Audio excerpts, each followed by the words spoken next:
오늘 아침에 저희들이 사무엘하 18장, 19장 두 장의 말씀을 읽었는데요.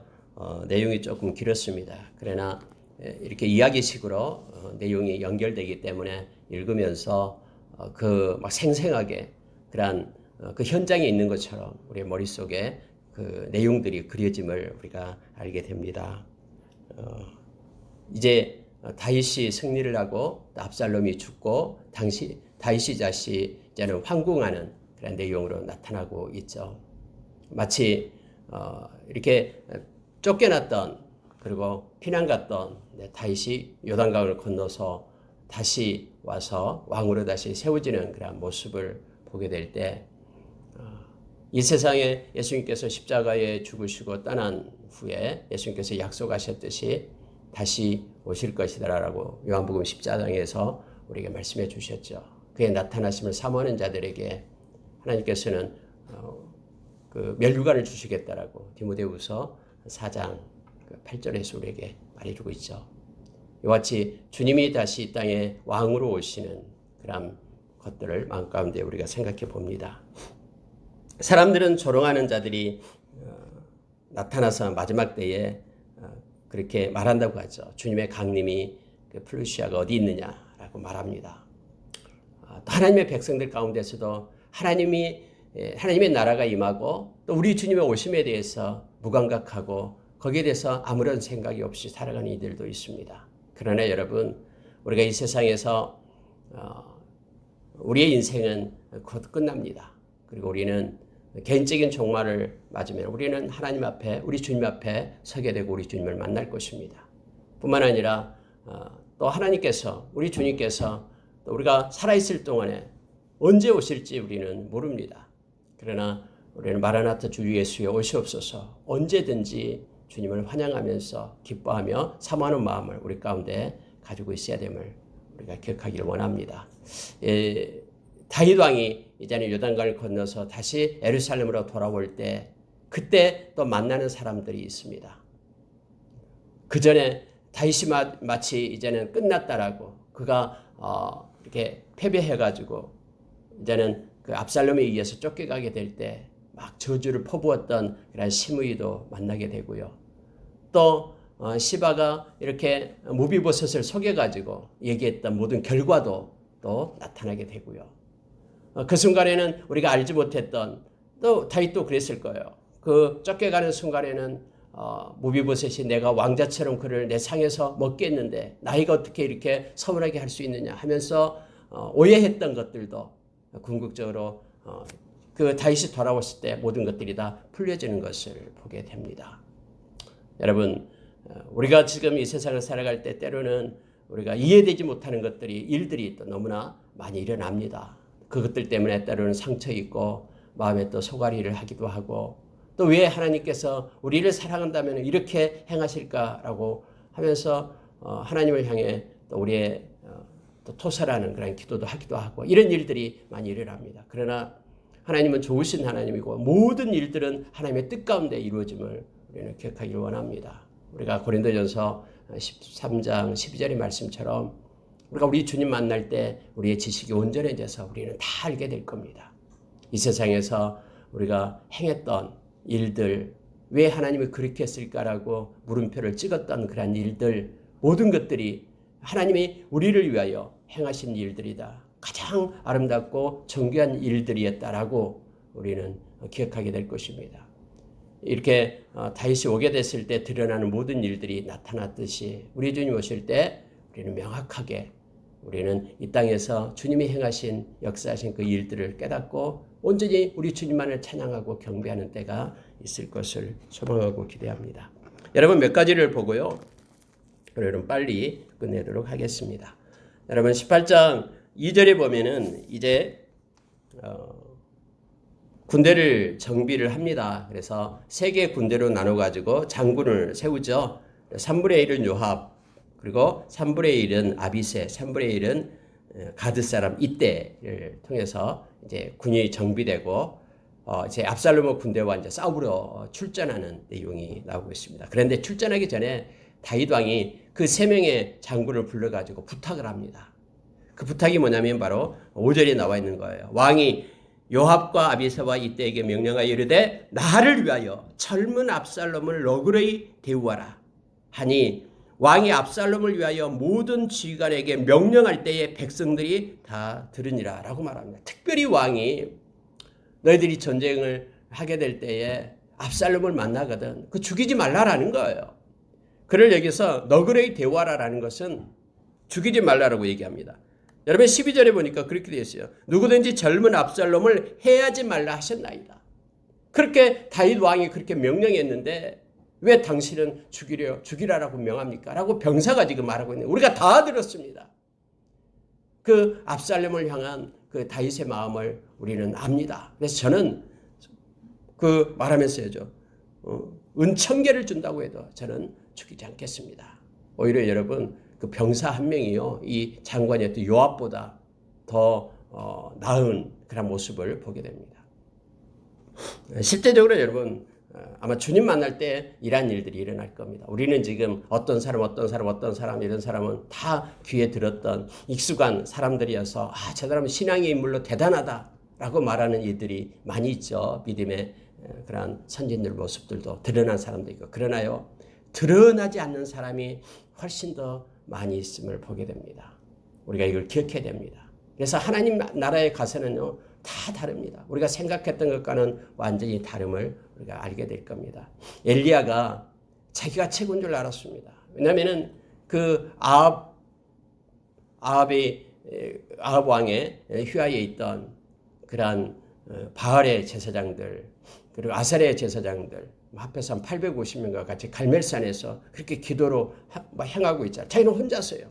그래서 온전히 하나님께 기도해서 하늘에서 불이 내려와서 그의 제단을 불살랐잖아요. 그런데 여러분 그 이사야가 또 하나님께 기도하면서 비가 내리게끔 하고 또 이 아합 왕보다 먼저 가고 이런 모든 하나님의 그런 체험 하나님께서 주시는 은혜를 체험하고 나니까 이제는 이 세상에서 하나님을 믿는 사람이 자기 혼자인 줄 알았어요. 그래가지고 이제 오히려 이세벨이 더 믿음 면에서 보면 이세벨이 믿음이 더 강하죠. 이랑 모든 것을 체험하고도 당신은 죽게 될 것이다라고 그렇게 말하고 있음을 보게 됩니다. 그래서 광야에 나가서 노뎀나무 아래에서 머리를 쑤셔받고 하나님 이제는 족합니다. 나의 생명을 거둬달라고 그렇게 말하고 있는 것을 보게 되죠. 그때 하나님께서는 그렇게 말하죠. 아합에게 또 이 바알과 아세라에게 무릎 꿇지 않는 7,000명이 있다라고 얘기합니다.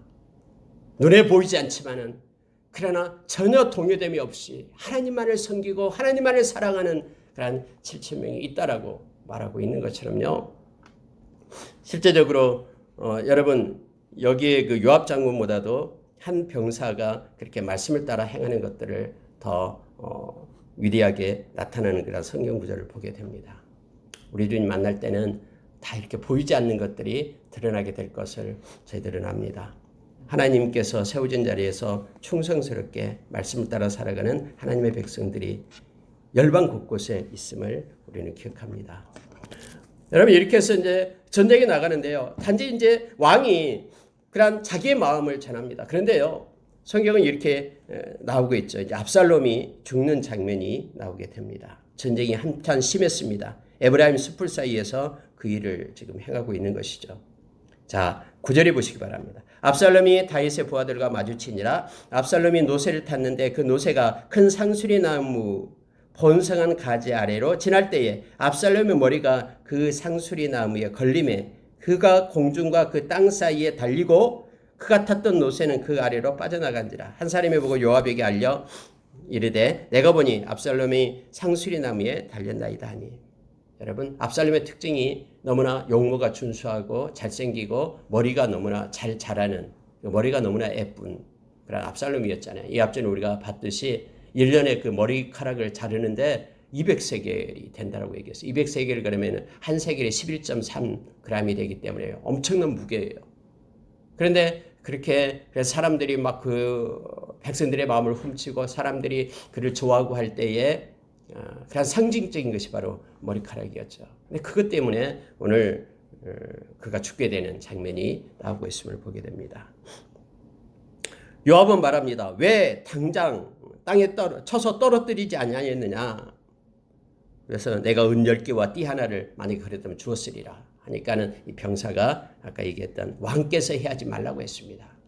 그런데 요압은 말합니다. 나는 그렇지 않다 하면서 나는 지체할 수 없다. 창 셋을 가져가서 압살롬의 심장을 찔렀다라고 성경 말합니다. 그리고 요압을 따르는 그러한 무기든 자 10명이 에워싸서 그를 죽였다라고 얘기하죠. 그를 끄집어내서 동굴에 던지고 돌무더기를 만들었다라고 말합니다. 여러분 요압은요 이처럼 그러한 왕의 마음을 가지지 못했어요.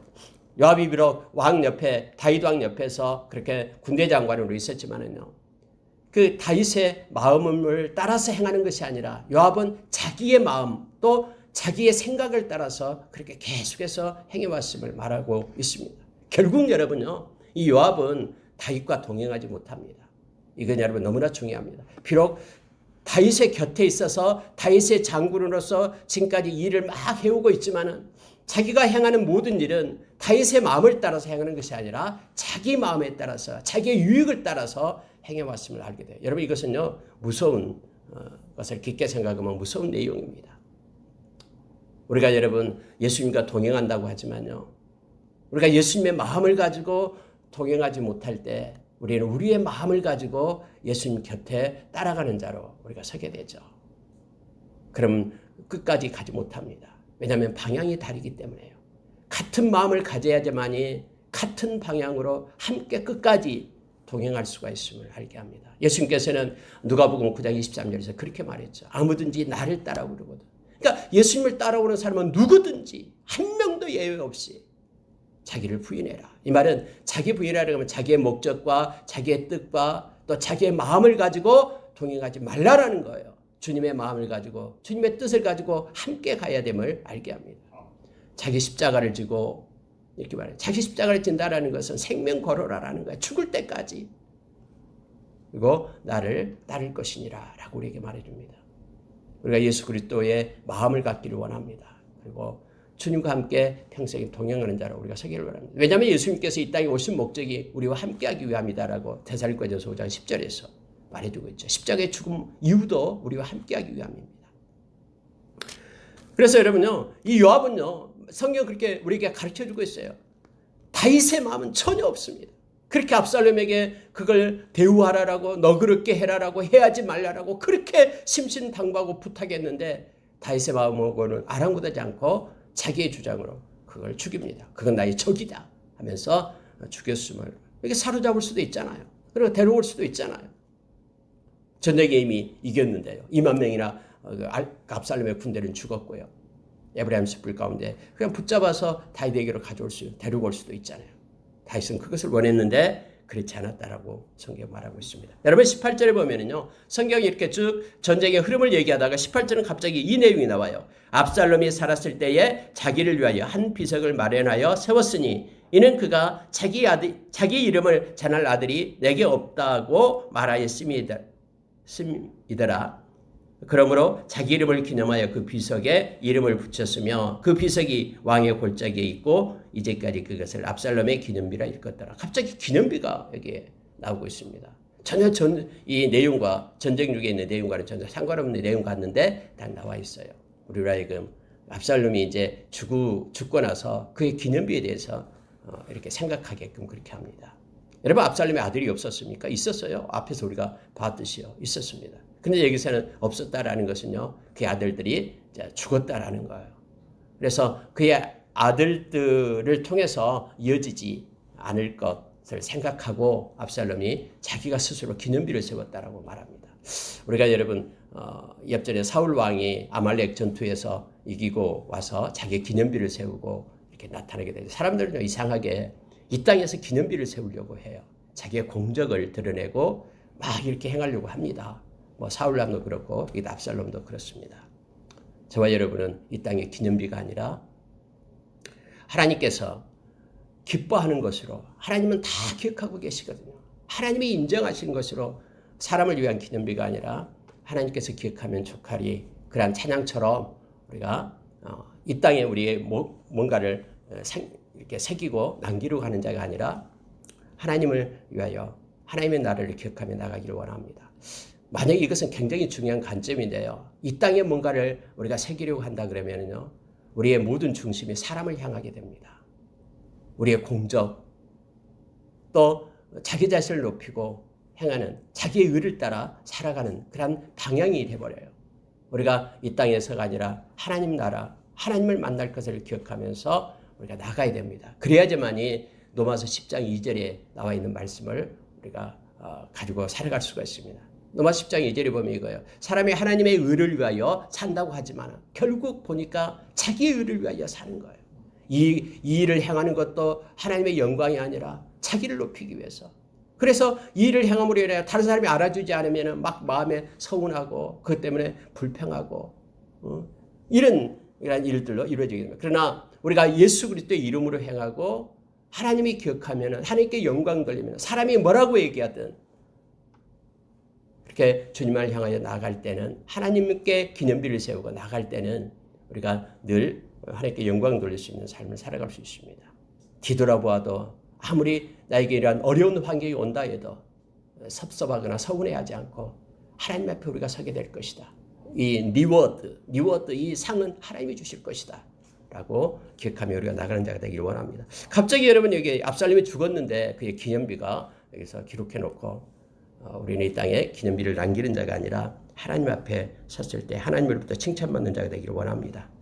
여기 한 사람이 나타나는데요. 이러한 아히마아스라는 사람이 계속해서 나타납니다. 오늘 읽은 말씀 가운데요. 그는 누구였습니까? 사독의 아들이었죠. 그리고 전에 이제는 그 예루살렘 궁에 있어서 이렇게 전달자, 은밀하게 이렇게 모두 여러 가지 사실을 알려주는 사람이었죠. 사독 제사장의 아들이었습니다. 이 아히마아스가 내가 가서 전하겠다라고 얘기합니다. 요압은 이거 다 알고 있었어요. 요압은요 정말로 간교한 자였거든요. 그래서 다윗이 이것 때문에 너희가 상을 주지 않을 것이다. 그러니 가지 마라 하면서 막습니다. 알고 있는 사독과 친한 사람이기 때문에 가지 마라. 그리고 나서 이제 구스 사람을 먼저 보내는 거예요. 너가 가서 알려라. 구스 사람이 먼저 가는데 아니 아히마아스가 계속해서 가겠다라고 막 얘기하는 거예요. 그래서 그럼 가라라고 얘기합니다. 근데 성경에 보니까는 아히마아스가 먼저 샛길로 해서 먼저 갔다라고 말하죠. 다윗은 문에서 앉아 기다리니까 사람이 막 쫓아오는 거예요. 파수꾼이 사람이 옵니다라고 얘기해요. 몇 명이 오냐? 한 사람입니다. 그러면은 좋은 소식을 전하는 자다. 전쟁의 승리를 전하는 자다라는 거예요.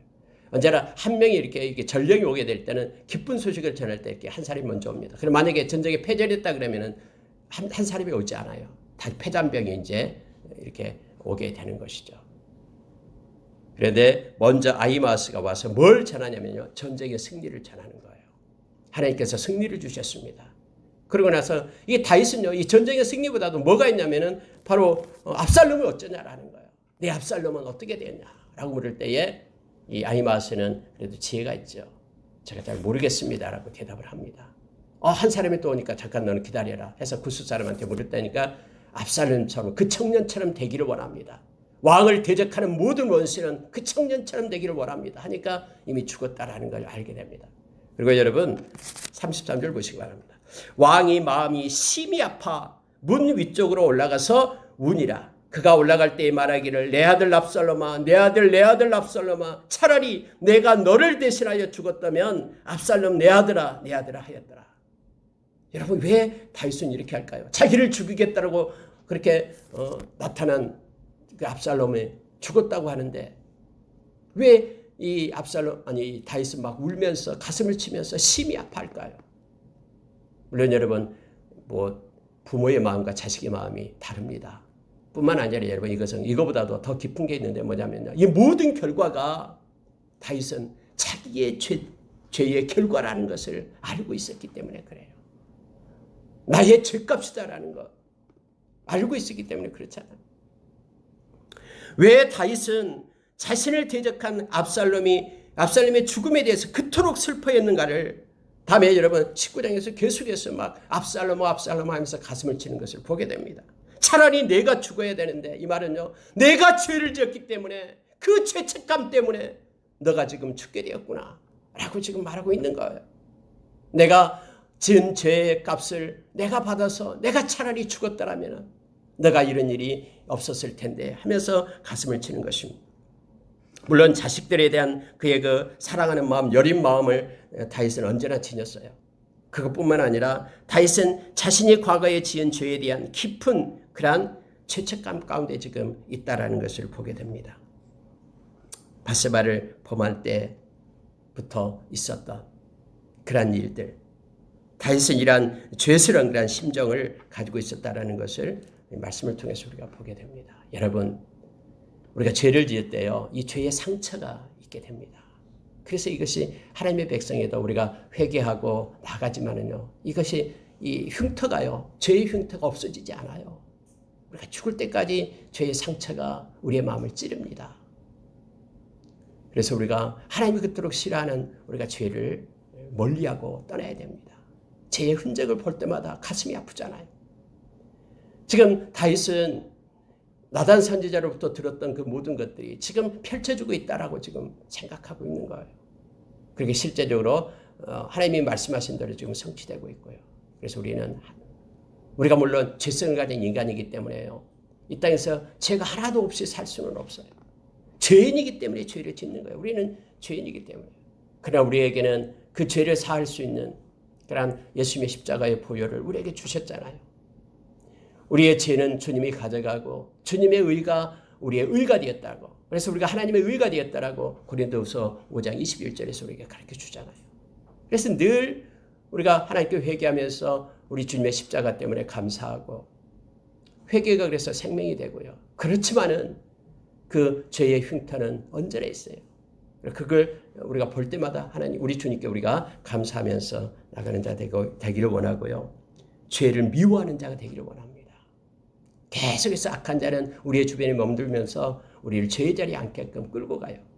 그러나 우리가 하나님의 죄는 그토록 싫어하는 것이기 때문에 죄를 대적하고 미워하고 우리가 끊어내는 우리의 삶이 있기를 원합니다. 여러분 19장으로 넘어가니까요. 여러분 19장 4절을 보시기 바랍니다. 이제 군대가 승리하고 돌아왔어요. 그러면은 원래 승리하고 올 때는 왕이 나가서 그들을 영접하고요, 막 잔치를 베풀고 이래야 되는데, 이 다윗 왕이 계속해서 울고 있는 거예요. 심지어 여러분 4절에 보니까요, 왕이 그의 얼굴을 가리고 큰 소리로 부르되 내 아들 압살롬아 압살롬아 내 아들 내 아들 하니, 요압이 집에 들어가서 왕께 말씀드리되 왕께 손을 왕의 생명과 왕의 자녀의 생명과 처척과 비빈들의 생명을 구원한 모든 부하들의 얼굴을 부끄럽게 하시니 하면서 요압이 들어가서 이제 설득을 합니다. 만약에 왕이 군사를 맞이하지 않는다면 이 모든 군사가 오늘 밤에 다 왕의 곁을 떠나게 될 것입니다. 만약에 그렇게 된다 그러면은 이제는 왕이 지금까지 겪어왔던 그런 모든 고통보다도 더 심한 고통이 앞으로 있게 될 것입니다. 이처럼 요압이 또 와서 협박도 하면서 또 왕의 마음을 그렇게 해유합니다. 물론 그 말은 맞는 말이죠. 그렇게 생명 걸고 싸웠는데 왕이 압살롬 마음 가지고 울고 있으니까요, 이렇게 되는 않겠습니다만은, 그래 요압은 좀 뻔뻔해요. 충분히 왕의 그런 마음을 헤아릴 수 있는데 그렇게 아프게 하면서 승리를 가지고 왔음을 보게 됩니다. 그래서 왕이 이제 눈물을 닦고 나갑니다. 성문에 앉습니다. 많은 사람들이 이제 백성들이 와서 왕의 문에 앉았다라는 소식을 듣고 왕 앞으로 나오게 됩니다. 자, 이렇게 해서 이제 전쟁이 끝납니다. 압살롬은 죽고요, 왕이 이제 예루살렘으로 들어가게 되는데 요단강을 건너가게 되는 거예요. 이게 하나의 이제 그 이스라엘 나라로 다시 돌아오는 것이 하나의 상징적인 내용이 됩니다. 그럴 때 요단강을 건너갈 때요, 많은 사람들이 나와서 이제 와서 그렇게 영접을 하게 되는 내용으로 연결됩니다. 자, 몇 가지 그것만 보고 마칠게요.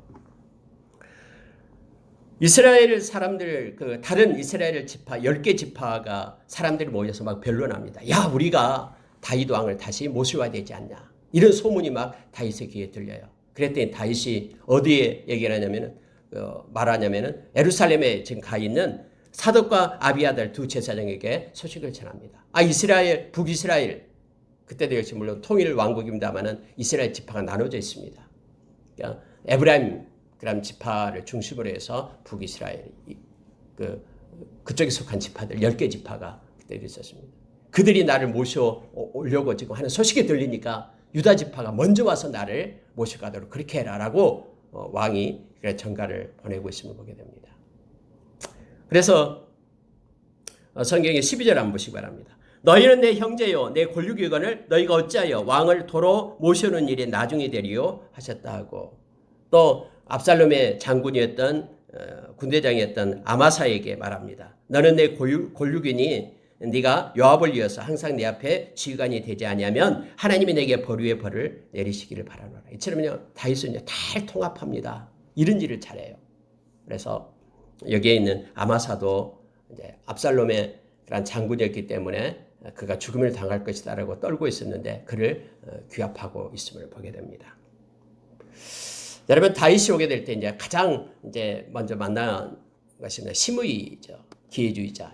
다윗이 그렇게 이렇게 따라가게 될 때 막 저주를 퍼부었던 시므이. 그가 또 가장 먼저 나옵니다. 뿐만 아니라요. 그가 막 그 베냐민 지파 사람들 막 1000명을 데리고 와서 왕 앞에 엎드립니다. 왕이여 내가 잘못했습니다. 용서해 주십시오. 하면서 빌어요. 자 19절 보시기 바랍니다. 왕께 아뢰되 내 주여 원한 건데 내게 죄를 돌리지 마옵소서. 내 주 왕께서 예루살렘에서 나오시던 날에 종의 패역한 일을 기억하지 마시오며 왕의 마음에 두지 마시옵소서. 이렇게 하면서 조아립니다. 근데 이걸 듣고 있던 아비새가 또 말합니다. 여호와의 기름 부은 자를 저주하였으니 죽어야 마땅합니다. 죽여야 됩니다. 다윗은 다시 또 얘기합니다. 오늘 어찌하여 이스라엘 가운데의 사람을 죽이겠느냐? 내가 오늘 이스라엘의 왕이 된 것을 내가 알지 못하리요. 하면서 죽이지 말라라고 얘기합니다. 여러분 우리가 잘 알잖아요. 다윗이 그렇게 고백했던 거. 하나님이 이것을 보실 것이다. 그리고 시므이가 지금 저주를 퍼붓고하는 이 모든 것들을 보실 거고 하나님이 이것 때문에 나를 회복시킬 것이다. 라고 말했던 그런 다윗의 고백이 있었잖아요. 근데 시므이가 와서 말하니까는 죽여야 된다고 말하지만 다윗은 아니다. 내가 왕이 되었다라고 말하면서 죽이지 못하게끔 그렇게 합니다. 그리고 맹세해요. 시므이 너는 죽지 않을 것이다. 그리고 안 죽입니다. 물론 다음에 이제 솔로몬에 의해서 죽게 됩니다만은. 그러고 나서 무비보셋을 또 만나게 됩니다. 무비보셋이 이제 말 타고 오는 거예요. 근데 무비보셋의 모습은 머리도 이렇게 길고 옷도 그대로 벗지 않고 그대로 입고 있었고 수염도 길고 이런 모습으로 오는 거예요. 그 순간 다윗은 아마 느꼈을 것입니다. 시바의 장난이었다라는 것을 알게 될 겁니다. 여러분 성경이 이렇게 말합니다. 자 25절 보시기 바랍니다. 무비보셋이여 네가 어찌하여 나와 함께 가지 아니하였더냐. 이 말은요 마음 가운데 늘 이게 있어요. 괘씸한 거. 이게 다윗의 마음 가운데 있었음을 보게 됩니다. 참 무비보셋은 대단한 것 같아요. 이 말씀을 우리 말씀으로만 보면은요. 내 종이 나를 속였습니다. 종인 나를 내 주 왕께 모함하였습니다. 시바가 그랬다라는 거예요. 그런데 이것 그렇다고 해서 왕의 처분대로 저는 하겠습니다. 라고 지금 말하는 거예요. 그랬더니 왕이 그대사 깨닫고 이제 집을 이렇게 반반 나눠서 주겠다라고 말합니다. 그때 무비보셋은 뭐라고 얘기하냐면 아닙니다. 안 줘도 됩니다. 왕이 돌아온 것만으로도 저는 그것이 기쁨입니다. 라고 고백하는 무비보셋의 모습을 보게 됩니다. 여러분 만약에 무비보셋이 우리의 모습이라면 생각해 보십시오. 다윗이 왕 대신 우리 예수 그리스도라고 우리가 여겼을 때요. 반드시 이러한 일이 있습니다. 때로는 시바 때문에 얼마나 구박받고 살았겠습니까? 땅을 다 이제 몰수하고 마치 자기가 주인인 양 그렇게 행했었겠죠. 근데 이 모든 것들에 때로는 심판하시는 그런 우리 주님을 우리가 만나게 됩니다. 여러분요, 주님은 공의의 하나님이십니다. 모든 것을 다 정의롭고 공의롭게 하나님은 심판하십니다. 그래서 우리가 이 땅에서 애매한 권한을 받는다 해도 우리가 두려워할 필요가 없습니다. 주님을 기억하면서 나가기를 원합니다. 한 사람만 보고 마치겠습니다. 여러분 바르실레라는 사람이 80세 먹은 그 사람이 있었죠. 그는 부자였습니다. 마하나임에 있을 때에 다윗에게 많은 먹을 것을 주고 공개했던 사람이죠. 그도 역시 요단강을 건널 때 나왔어요. 그러면서 다윗이 이제는 예루살렘으로 함께 갑시다. 내가 당신을 위하여 이제는 내가 공개하겠습니다. 그때 바르실레가 사양을 합니다. 아니요, 나는 내 고향에 가겠습니다. 그리고 내 아들 기맘을 데려가 주십시오. 라고 말해서 이제 기맘을 데리고 옵니다.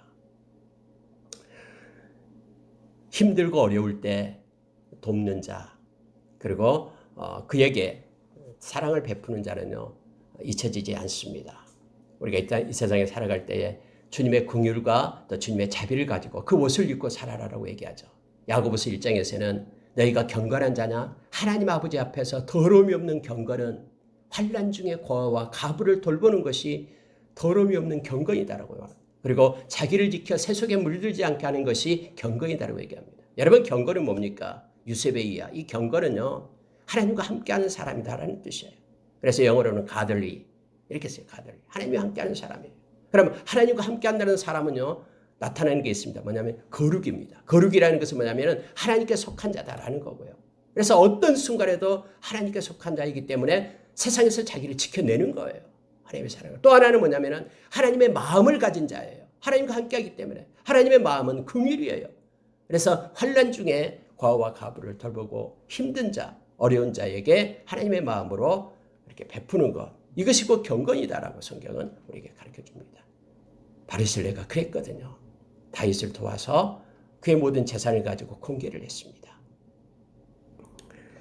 말씀을 마치겠습니다. 이제 다윗이 돌아올 때에 유다와 그리고 그 이스라엘 그 10개 지파가 서로 싸웁니다. 우리는 유다는 종친이다라고 말하고 10개 지파는 우리는 그 지분이 많다. 10개 지파나 된다. 근데 결국은 다음에 솔로몬이 연결되고 다음에 여러분 이 지파가 또 나눠지게 되죠. 그때부터 이런 골이 있었음을 성경 우리에게 암시해 줍니다. 말씀 마치겠습니다. 하나님께서는 결국 다윗을 다시 세웠습니다. 그리고 하나님의 뜻 가운데 또 다윗이 만났던 사람들을 오늘 말씀을 통해서 우리를 믿게 합니다. 이 세상 왕 되신 우리 주님과 동행하는 자 되기를 원합니다. 이 세상에서도 성령 안에서 의와 평강과 희락의 하나님의 나라를 우리가 누리고요. 또 우리를 위하여 금거둔 영원한 하나님의 나라가 있다는 것을 기억하고 이 땅에서 천년 만년 사는 것이 아니라 하나님 나라의 기념비를 세우고 살아가는 저와 여러분 되기를 원합니다. 기도하겠습니다.